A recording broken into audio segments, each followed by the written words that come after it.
మా వల్ల ఏం కాదు, మేమేం చేయలేం, ఊరికే పదవులు అనుభవిస్తామని ప్రతిదీ అమరావతి మీద ఒకరోజు, కరెంటు మీద ఒకరోజు, మైన్స్ మీద ఒకరోజు, ఇట్లా రకరకాల దేనో దాని మీద ఒకరోజు ఒక్కొక్కటి రేపో ఎల్లుండో ఆర్థిక వ్యవస్థ మీద ఇస్తారంట.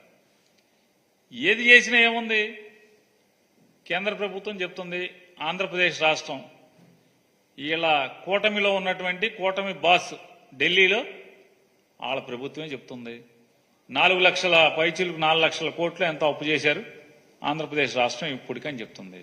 చంద్రబాబు నాయుడు గారు మాకు ఇచ్చేప్పటికి 2 లక్షల చిల్లర కోట్లు అని చెప్పని జగన్మోహన్ రెడ్డి గారే చెప్పాడు. ఇందులో దాచిందేముంది? నోటికి వచ్చినట్టు 10 లక్షల కోట్లు, 15 లక్షల కోట్లు, 20 లక్షల కోట్లు ఈ రాష్ట్రానికి అప్పు అయిపోయిందని చెప్పని, శ్రీలంక అయిపోయిందని చెప్పని తప్పుడు ప్రచారాలు చేసి, సరే చాలా మంది